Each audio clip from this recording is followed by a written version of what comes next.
এয়া কি গম পাইছেনে? এয়া হৈছে চকুৰ গুৰি ক'লা পৰা সমস্যা তৎক্ষণাত নাইকিয়া কৰিব পৰা এবিধ ঘৰুৱা মহৌষধ, যিটো লগাই মই বহুত বেছি পৰিমাণে ভাল ফল লাভ কৰিছোঁ। কোনোবা এজন পুৰুষ বা কোনোবা এগৰাকী মহিলা বহুত ধুনীয়া হোৱাৰ পিছতো যদি চকুৰ গুৰিটো ক'লা পৰি থাকে, লগতে নাকৰ তলৰ অংশ, লগতে থুতৰিটো যদি ক'লা পৰি থাকে, তেতিয়াহ'লে তেখেতক দেখিবলৈ বৰ বেয়া লাগে, লেতেৰা এলাগি লাগে। গতিকে তাৰ বাবে প্ৰথমতে ল'ব এয়া আধা চামুচ নাৰিকলৰ তেল, তাৰপিছতে ল'ব এয়া ই ভিটামিন এটা কেপচুল। নাৰিকল তেলৰ বাহিৰে বেলেগ তেল আপোনালোকে ব্যৱহাৰ নকৰিব। সদ্যহতে যদি আপোনাৰ ওচৰত ই ভিটামিন কেপচুল নাই, তেতিয়াহ'লে আপুনি বেবী অইলটো ব্যৱহাৰ কৰিব পাৰে দেই, কাৰণ বেবী অইলত যথেষ্ট পৰিমাণে ই ভিটামিন থাকে। তাৰপিছতে লাগিব এল'ভেৰাৰ জেল। এল'ভেৰা জেল আপোনালোকে দোকানৰ পৰা অনাটোৱে ব্যৱহাৰ কৰিব।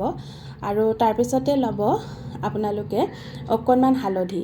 গোটেইখিনি ধুনীয়াকৈ মিহলাই ল'ব। মিহলাই পেলাই এটা মিশ্ৰণত প্ৰস্তুত কৰাৰ পিছত আপোনাৰ চকুৰ গুৰিত লাহে লাহেকৈ লগাই দিব।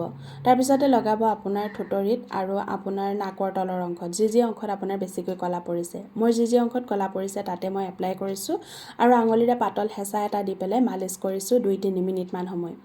যদি আপোনাৰ চকুৰ গুৰিৰ ক'লা পৰা সমস্যা আছে, যদি আপোনাৰ থুতৰি নাইবা কপালখন ক'লা পৰি গৈছে, তেতিয়াহ'লে আপুনি এই বিধানটো ব্যৱহাৰ কৰি চাব পাৰে। যদি ভাল লাগে আপোনাৰ প্ৰফাইলত শ্বেয়াৰ কৰি থৈ দিব, আপুনি তৎক্ষণাত সুফল লাভ কৰিব।